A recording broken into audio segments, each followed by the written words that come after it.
Hey, Apostate Ashley here. Today I am interviewing my friend Bekah Borton from my church days. At the age of 21, Bekah fell in love with a woman, and she tells us how growing up in evangelicalism had played a part in suppressing that part of her life for some time. Join me in listening to her story and celebrating her liberation in loving who she wants to love. Hey, Hi. how you doing? I'm This is Bekah, and Bekah and we've known each other for nearly 20 years. Oddly enough, it's weird to think, but we went to church together at an open Bible church in Petersburg, Michigan. And that's where we met for me, around the age of 18 or so. And you were at the very, very end of youth group, I believe. Yep, pretty much. And because I'll be 37 this year, so it's been almost 20 years we've known each other. I'll be 37 as well. Look at us, oldies. I know, which is weird, really weird, because when I started going to that church, I was 18, and I went there because I was dating. I'm not going to say names, Somebody but I was dating somebody that we both know, and that's how I started going to the church. Oddly enough, I met your wife now, Amanda, through my boyfriend at the time then, because she was dating his brother. And so the irony. I know her too, obviously, for about as long as I've known you, maybe a little less. But she wasn't as a part of the church as you were, so the church that I met you at was the church that you grew up in from the time that you were little. Mm-hmm. And then later on, around, the time, a little while after you and I had met, was when you got into Master's Commission, and I was in Master's Commission as well.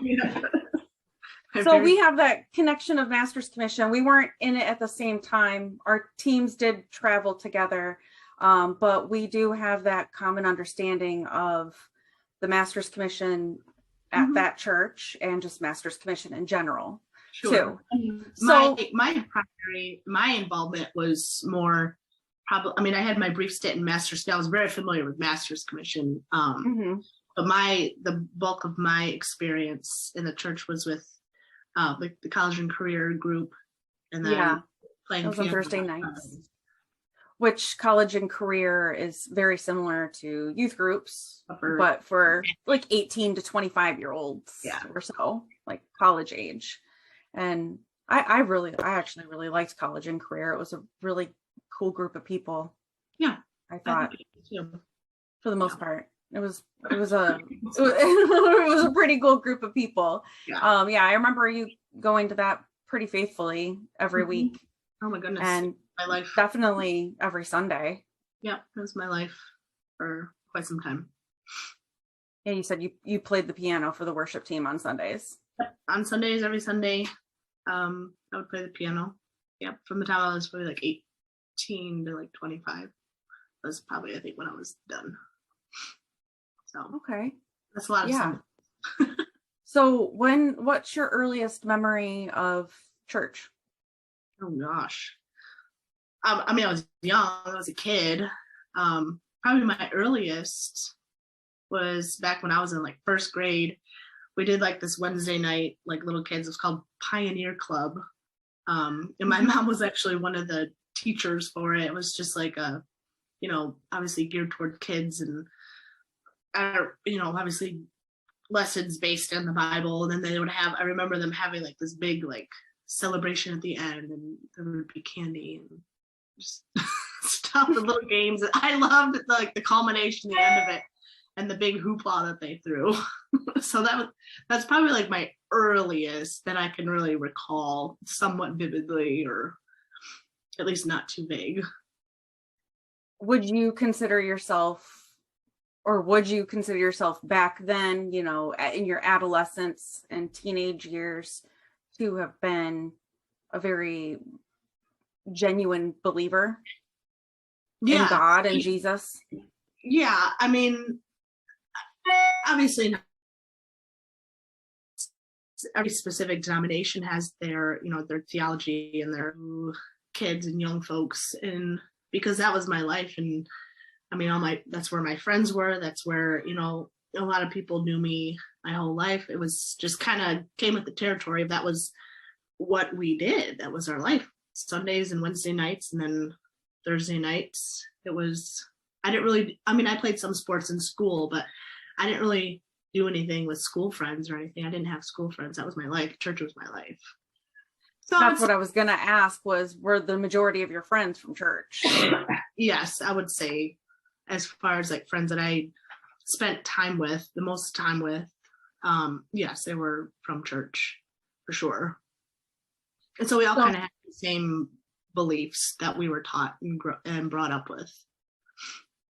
Yeah. And it's always nice to have that commonality with other people and be like-minded. I remember that was important to me too when I was younger. Oh, sure. It always is now. Would you consider yourself a believer in the same way you would have back then? No. Today? No. A variety of things, life, education, learning. It's definitely, I wouldn't, maybe a grain of salt, similar to what I, for what it was. Yeah. So no. What changed? Life experiences, falling in love with a woman. That really kind of turns things completely upside down when you find yourself falling for a person who that it's not okay in that circle. It's not okay in that culture. And that caused you to do a lot of kind of stopping and reflecting. And it's a very long experience. It's a very long and complex story, but I would say that essentially that was the catalyst of that very long. I was 21 when I feel like I started falling in love with her, and I'm going to be 37. So it's been from then to now, almost 15 years. That's a lot to unpack and to, almost, I don't want to say unlearn, but you just kind of, you think about things twice. And yeah. Did you hear a lot of anti-gay rhetoric in the church? So it's when I think of like anti-gay, I tend to think of like really like hateful, like just toxic, just vitriol, like discourse or just rhetoric. Yeah. So was it that? I'm sure that there were people in their private lives that may have spoken like that. Collectively, I wouldn't say that it was like anti-gay speech. It wasn't. It was more like it was like this, we don't agree with this. This is wrong, but we love them anyways. Or but it was very well. It was there was no mistake in their view on it. So they weren't like spewing, homosexuals are going to hell or anything. Yeah. It wasn't like the hateful speech. So. And I never remember, that's exactly how I remember everybody in that church too. And most of the other churches I went to. But at the same time, I don't really remember there being a lot of openly gay or lesbian or, however they identified in the church. So, there was still a level of, if somebody was, I could imagine that they wouldn't feel comfortable to be open about that. No, openly, no, absolutely not. No. At what point did you decide that you were going to be open about it? When I've been asked this before, or it's been in like conversation, it's hard for me to say like when I decided, because it was such a slow, gradual just kind of journey out. It wasn't like I can't remember like a set, like I don't remember when my last Sunday was that I played. I don't remember the last Sunday I went there. I don't remember like a definitive, like, I'm done, I'm not coming anymore. It was such a slow fade out. But it was, I mean, essentially I knew it was because I loved who I did, and I knew it wouldn't, I wouldn't be able to keep playing the piano. I wouldn't be affirmed in me, who I was, and my truth. I just knew that I wouldn't be able to stay. So there was no like point, I guess. And when I think of a lot of the people from that church, so many people I think of as good people, very loving people. And me being atheist and having walked away, I have also experienced just not being treated the same, not necessarily bad, but just not being looked at the same way, because we no longer had that in common anymore. Right. And did you experience some sort of discomfort or a level of like separation from people once you, and not that it was necessarily malicious or intentional or anything? Yeah.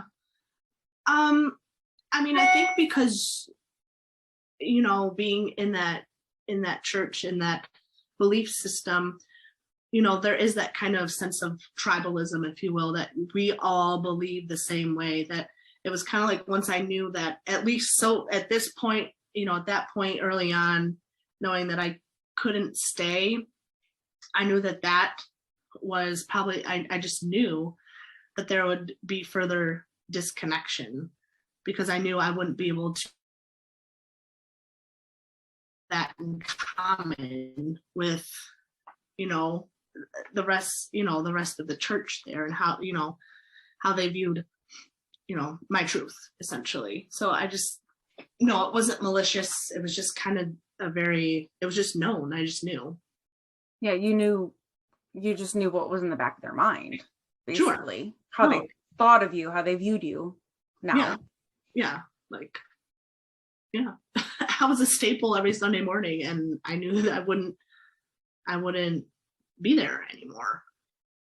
And that was kind of the capacity to what I served. And I mean, I loved it. So I just knew that I couldn't stay. How did your family react to it? To me, like, leaving the church? Let's start with leaving the church, because that probably came first before you came out in love with Amanda, right? Which came first? Actually, I think I told them a little, not too long before. No, because we were still in church. Oh yeah, I remember what happened there. But say what you want to say. Don't say what you don't want to say. Well, no, that's I was just saying that's like a whole nother story in itself, what happened. But I think there was an element that I think they knew why. I don't feel like they really necessarily looked down on me because of it, because I think they were going through their own stuff and weren't going as often either. Like, they had their own stuff going on. So I don't recall being met with any pushback or judgment regarding me not going to church anymore. I could see that. Your mom and dad were always really great. I always really liked them. To just try to visualize it a little bit, did you have a sit down, like a formal sit down with them, or was it kind of like a casual conversation? Did they bring it up? My parents or the church, like pastors?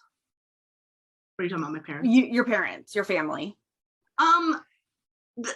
The only thing that I remember like sitting down or actually like formally saying was how I felt about Amanda.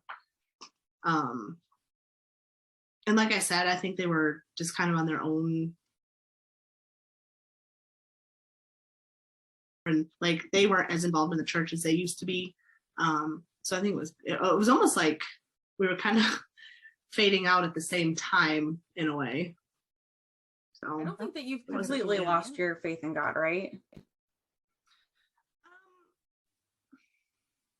I've lost faith in the God that I grew up with. I've lost faith in basically everything that when I said like it may be like a grain of salt in similarity to what I grew up with. But it's not,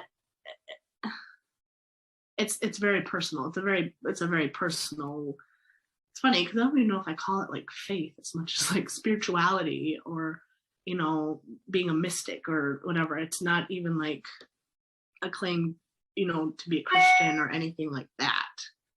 Do I believe Jesus existed? Yeah, I do. But I have become comfortable with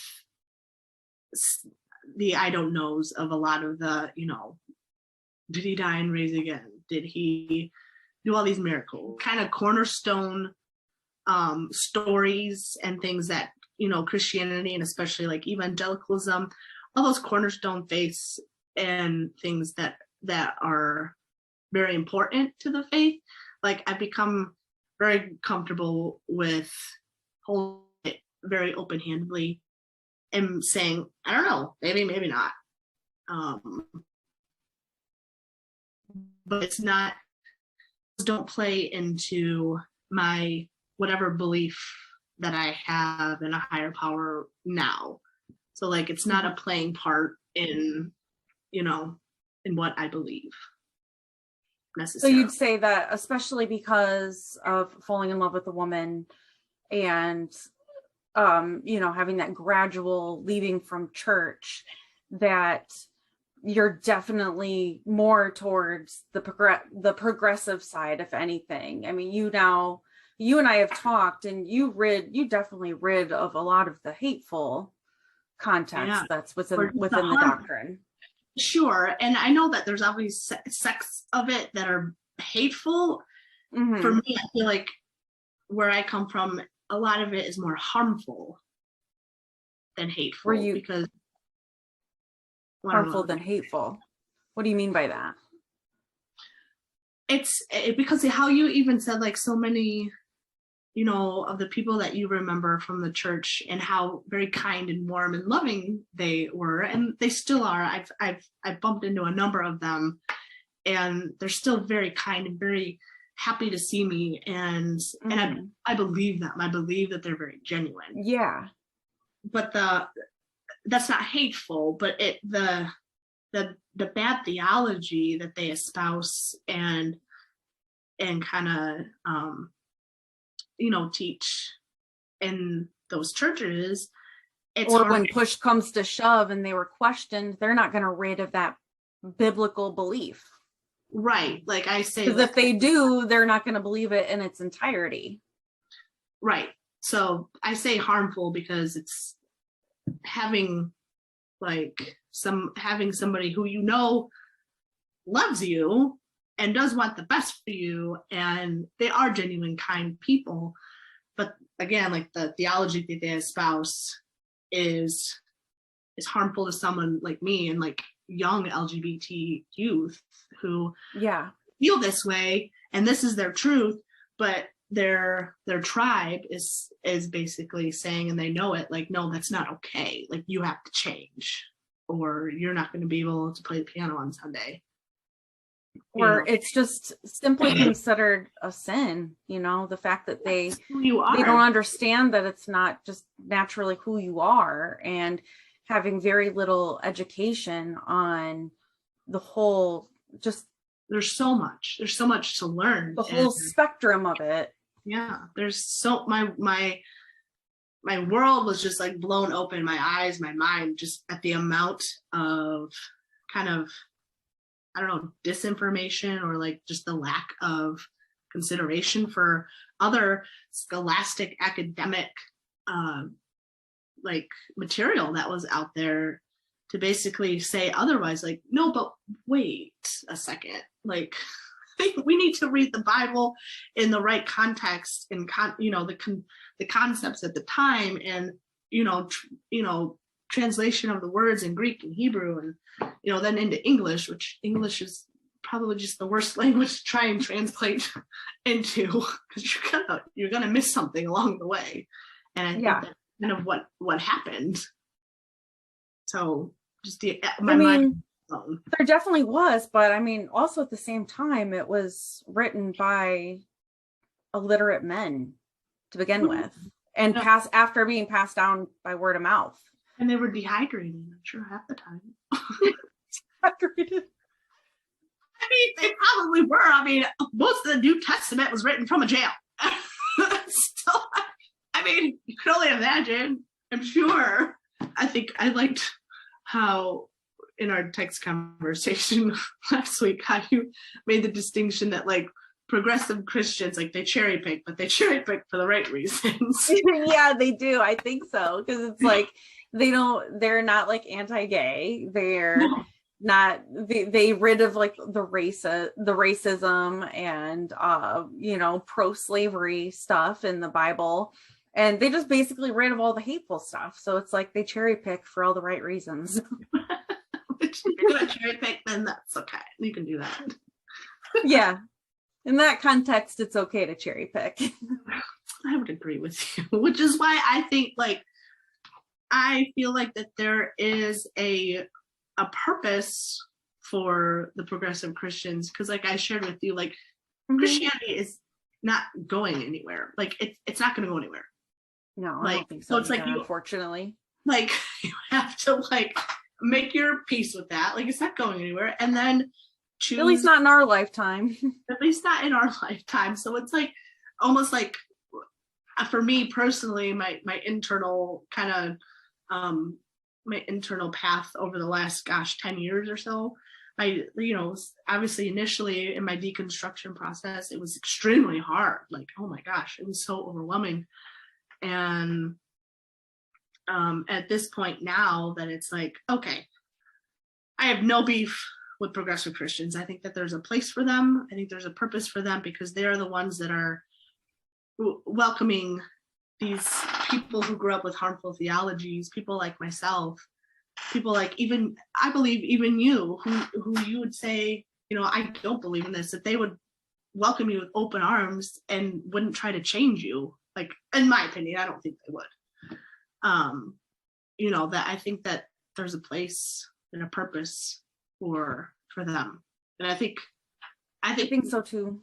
I think we need them almost. The world needs them, because they're gonna be the ones to say, you can believe in God, you can have this faith and this belief system, but you're okay how you are. You don't have to change who you are. You live your truth. And we'll kind of help and teach you what that might look like in doing good for others, in a sense. And I don't know, that's kind of where I'm They're at. A nice buffer. Yeah. So you wanted to make sure that you got the point across that you don't consider yourself a progressive Christian. You just myself. No. So maybe,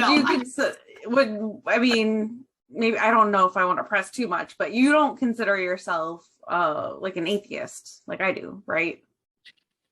No, but as I've told you before, I almost feel like, especially in regards to religion and like in general, like I feel like I have more in common with you in some, so there's like you, and then I know somebody that I went to school with who's an atheist, but he's like a Satanist atheist.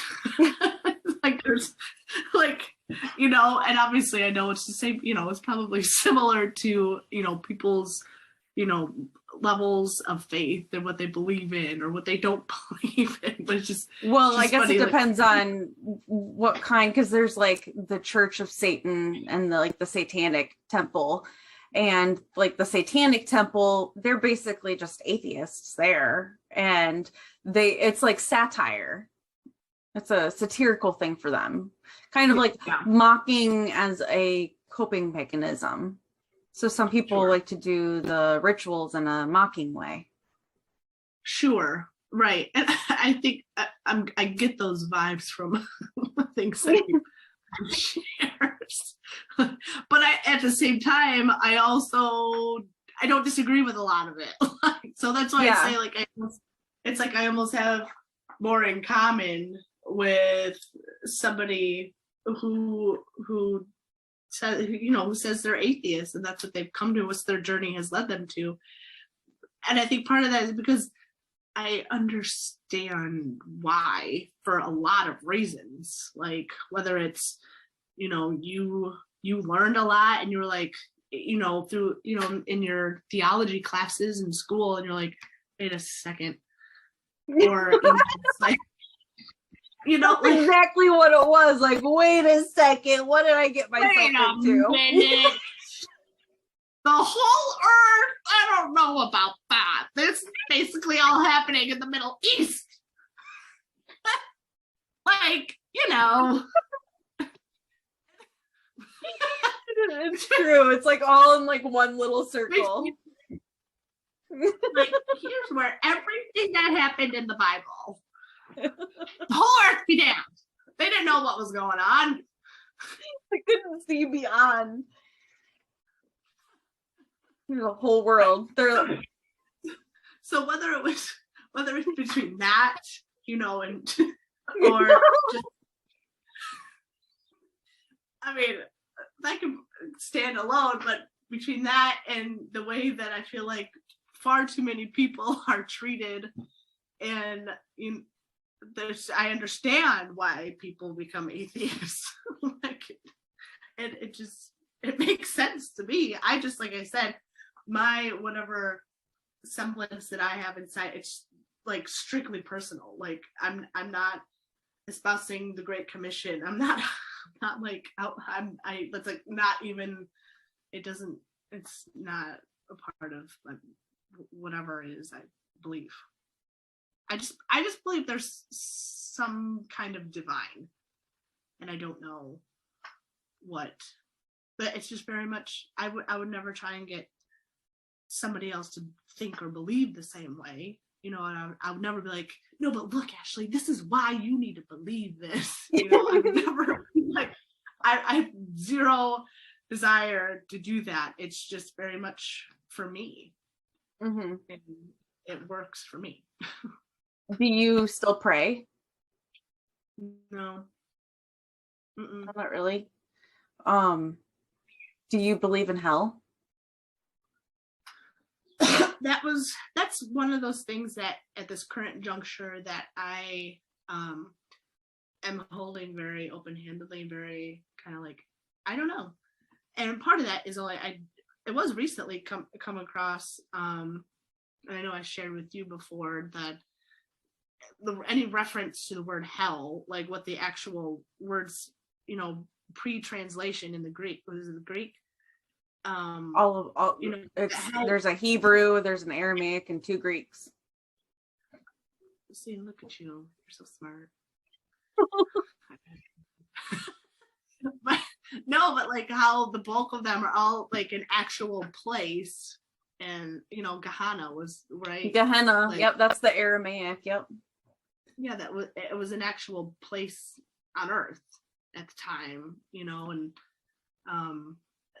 the Bible was just written at a time, I need to make this bigger, that people told stories through like metaphors and analogies, and they share, like even like creationism. There's so many different stories that even like Native Americans have their own stories of the beginning, and there's no, I don't know, so a lot of that I am comfortable with holding, and I don't know. Yeah, it was, I remember it being eye-opening for me that the Bible and the Christian belief was not the only place to find creation stories, or like a savior that resurrected, and or hell, things like that. I mean, probably even things like angels and demons and stuff, you know? Sure. Well, Most of it's just kind of like mythology, where it's just kind of been like recycled through different and kind of flared up with different cultures. Yeah, I mean, you have Greek mythology, you have Roman mythology. I mean, how many different, the gods and the titans and all that, like they, people groups have always had their own kind of stories, and I don't know. So, and it was during a time where it was primitive thinking too, where they were trying to make sense of the world around them. I know, it is funny when you think about it. Primitive is a very good word. Archaic, just very extremely simple, like very simple. Yeah. And dehydration was probably a factor. That's funny. That's the first I've heard somebody say that.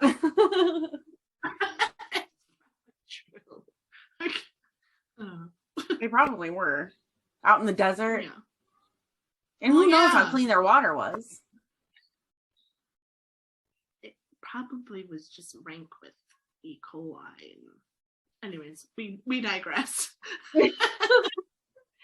So I wanted to talk about your short experience with Master's Commission, because we have that in common. And I have very strong opinions about my experience with Master's Commission, and that it was a cult. It was a cult. It was basically a Christian boot camp, very, very strict rules. We could just kind of spiel through a few of them, I guess. No dating, no talking to the opposite sex for more than 5 minutes on the phone, or more than one text message a day. We had to get a hold of our host homes, the families that we lived with at the church, by 4:00 every day. We had curfews. If we had to be 10 minutes early to everything, but if we were 9 minutes and 59 seconds early, then we were 1 second late. And if we broke any of these things, we got infractions. And what were your consequences with infractions? I know for me, the first year, it was, for every infraction, it was 3 hours of work on Friday, our day off at 5 a.m. The ones that I remember, we had to do it more than once. And this was like for a team member. This was like one team member did something, then the whole you guys did a whole, like, if one person, then everybody had to? Yeah. Oh. We only had to do, like, you had to, which is weird, because we had the same director too. Because, like, I was in first year, and then you came in as a first year after I left and went to Iowa. But, like, when we did that, it was like you owned your own. Oh no, this was the whole team. And it was, you basically had to do it every Friday. I forget which day of the week it was, but I remember. Or Monday. Maybe. It's so funny because it was like 16 years ago, and the short stint that I was in it, I forget which day it was, but we had to go it was more than once. We had to be there at 4 a.m. and had to run laps around the gym. Yep. I remember we had to do, like, suicides and stuff. Yeah. I remember one of them, I had like it's very interesting. I think about it. The short amount of time that I was in Master's Commission, I think it was probably an anxiety attack 2 different times. I've never had an anxiety attack. I never had one before, and I don't think I have ever had one since. What caused it specifically? I don't know.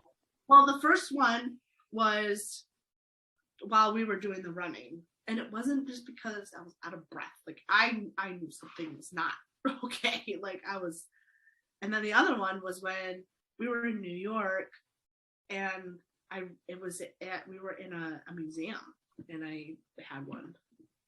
I don't I don't remember anything triggering it. But again, my memory's a little hazy on it. Yeah. But I definitely had some panic attacks over my times. A lot of it was very, very intense.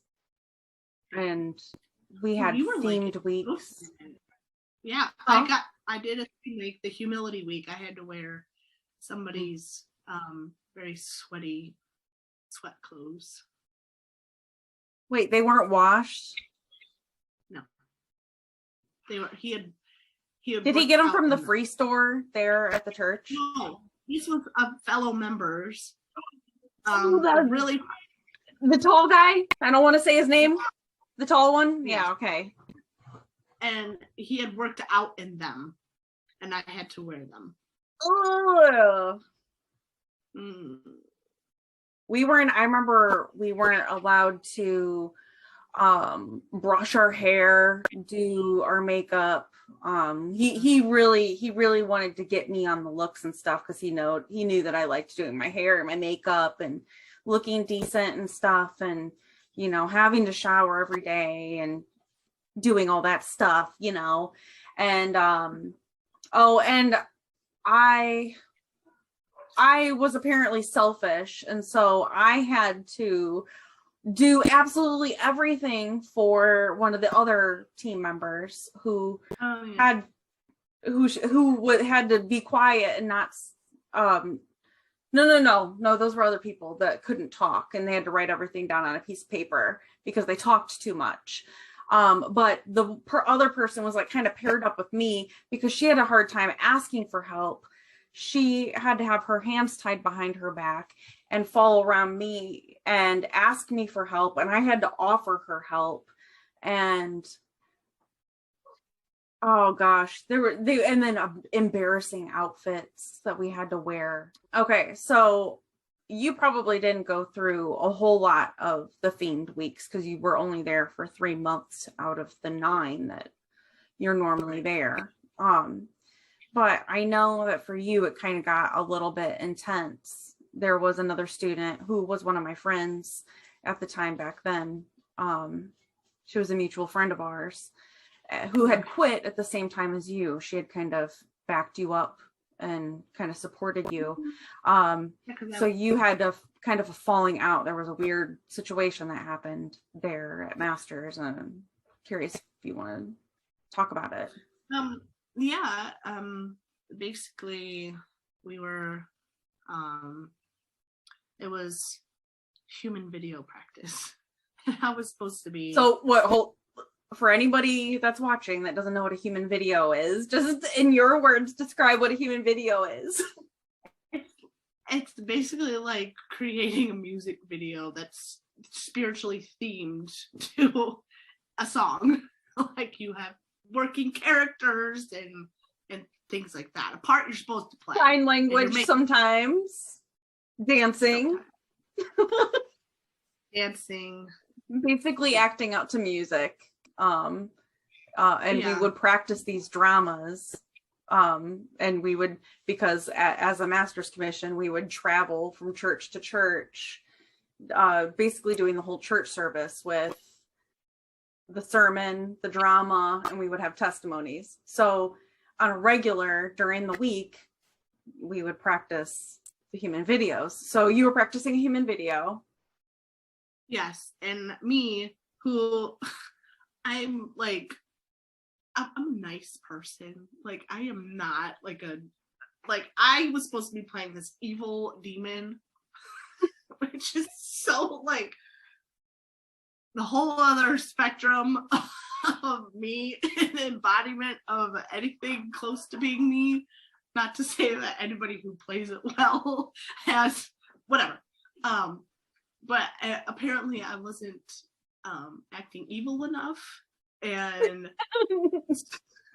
so the director stopped it and was like, I forget like the interaction we had, and like out of nowhere he like just hauled off and slapped my face, and I'm like, what just happened? And he's like, because you need to get mad, because this is because, like, you need to get mad. The devil is out there trying to whatever, like, you know, deceive people, and you need to be mad. And I was like, it takes a lot for me to get mad. Like, I think I've probably been mad like 5 times in my life, like truly angry. And I Good felt for it. you. But I had to go in the other room, and our mutual friend came in, and like, she saw it. It's basically, she was the one who was like, that's not okay. Like, God bless her. And she was actually staying with my family as the host family. My family was her host family. And I didn't even say anything. Well, long story short, she told my parents, and then from there, gosh, it's funny, my memory is kind of hazy about the details of what happened. But I mean, that happened, I think, I want to say like end of November or something, and I was out by in December. Like, it went to probably the elders and whatever, and like, he didn't lose his position, but they like realigned readership, and like, so he had somebody like supervising him, or like having somebody over him to kind of, so he didn't lose his position. And honestly, after that, I don't know a ton of what happened after that. You might know probably more than I would, because yeah, I remember because, you know, with Master's Commission, we were affiliated with it worked very similar to how church denominations work, where if, you know, like in Open Bible, if you're a part of Open Bible and you're an Open Bible church, you pay dues to the Open Bible region that you're in, and you have that covering over you. That's how that's church lingo, covering. So Master's Commission is very similar in the same way, where they had an original Master's Commission out of First Church of Open Bible in Phoenix, Arizona, and that's where they would hold the conferences every year. And so as a Master's Commission, we would pay in for affiliations to the Master's Commission USA, is what they called themselves there. And so I remember that he got held back from being able to be affiliated that year like he was supposed to. And he got pushed off another year or 2. I can't remember. I think it was at least a year.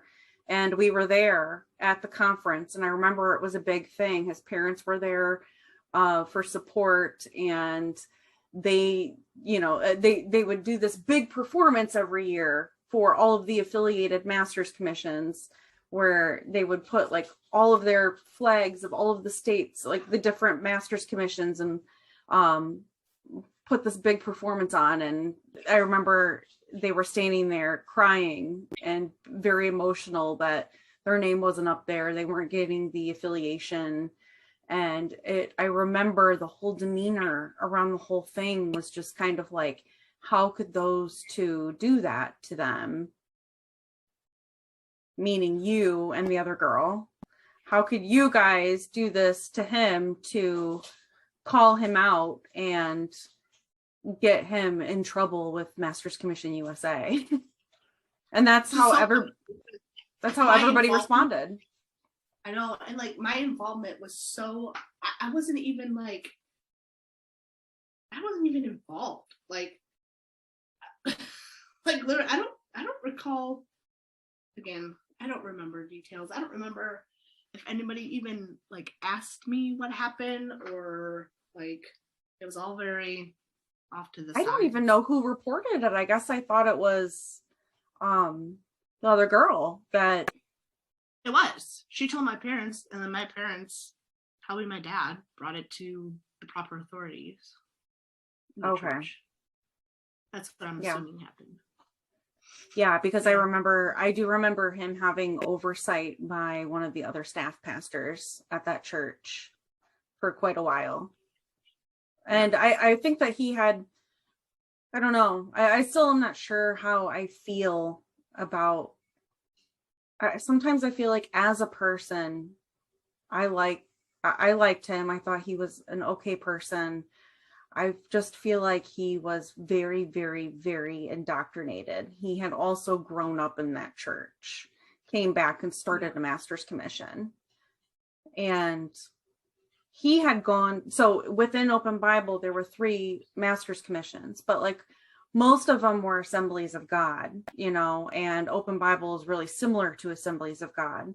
So it was kind of a bigger thing at the time, ministry wise, within Open Bible, that there was a 3rd master's commission being started, because the first one was in Spokane, Washington. Then there was the one in Des Moines that I had gone to, that I had ended up directing with my ex. And then there was the one in Michigan. And so, but over time, he just kept doing things, like kept making mistakes and just being way over the top. I mean, and already at the foundation of it, it's very cult-like. All the rules. Yeah. Expectations. And he kind of always took it to another level. Yeah, the bit that I was in there, I wasn't in long enough to obviously develop any kind of relationship with him, really. But I know that, like... But didn't you know him from growing up in the church? Yeah, but, like, I never, like, he was older than I was by, I don't know, 6 years, 7 years. I think about 6 years, if I can remember, yeah. So I never really had obviously, growing up there, I knew a lot of people, but I wasn't necessarily, like, buddy friends with him before or anything. Yeah. There are a lot of people, especially like students, back when I had, when I was a student in Michigan, and then when I went over to Iowa and I was a student again there, I have some of my better memories as a student with everybody and traveling around. For me, it was kind of one of those things where it was like all fun and games until all of a sudden it just wasn't fun and games anymore. I did want to ask what your life is like now that you've kind of been out of the church for a while and now married to Amanda. Yeah, it's true. It's full of growth. It's full of love. It's full of respect. It's full of open-mindedness. It's, just kind of, it's not what it was. I feel,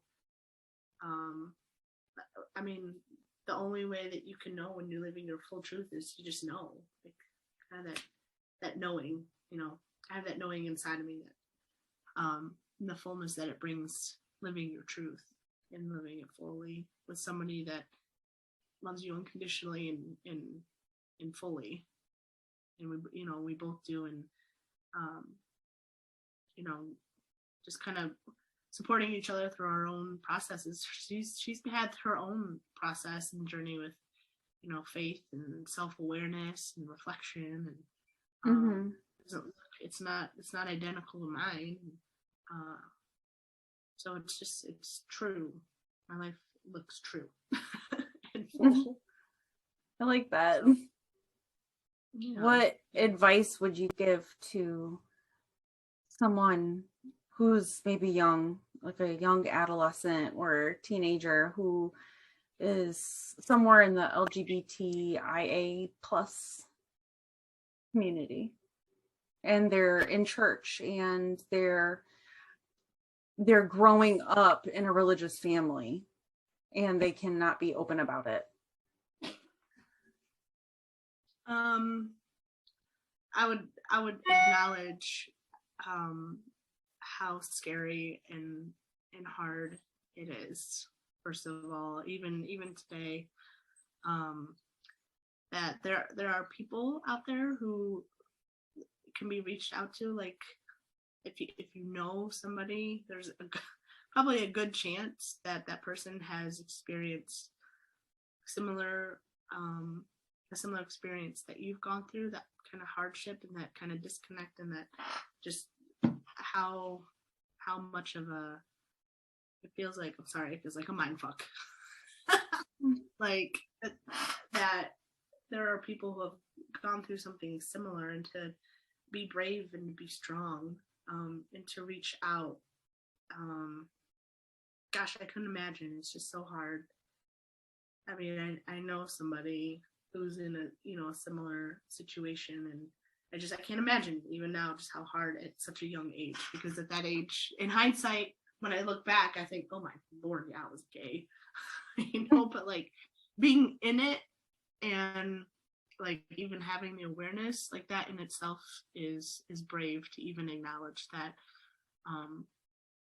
that's your truth, but it doesn't line up with the way that you were taught. But it is okay. You are okay how you are. Mm-hmm. For starters. That's what I would say. Definitely. Even if somebody is telling you otherwise, it doesn't mean that it's true just because it's in that book. No, yeah. And there are other books that will help open your eyes to, like, no, wait, let's look at the words here. Let's look at the 6 clobber passages that there are and where they really came from and what they mean. And it's not you. Right now, there are possible rights being taken away for all sorts of people across the country. Women, trans, gay. And I think what's hard is like non-binary. Right, like it is okay, because I'll say it myself. Like, for example, well, maybe 2 examples. One, like I don't know what it feels like to be trans. I don't know what that's like, and I don't claim to, but it's like, who am I to try and just like shut them up? And like they deserve equal rights just as much as anybody, and to be heard and understood and loved and respected. So it's like, and I don't know what it's like to be other than a white woman who I don't wear my minority on my skin or anything. Mm-hmm. So it's just a matter of just like listening. Just listen. I don't know. Listen and educate yourself. Please. It's okay if you don't know. It's okay if you don't know the science behind some of this stuff, but if you don't know, say you don't know. Don't be hateful, and educate yourself. Read up on some stuff. There's case studies out there that show the spectrum of sexuality and gender. I don't even know all that. Like, I don't even know. Like, there's so much I don't even know. I'm gay, for heaven's sake. Well, because I'm not, and I want to be educated and not say something stupid. I've had to look some stuff up. Appreciate it, Ashley.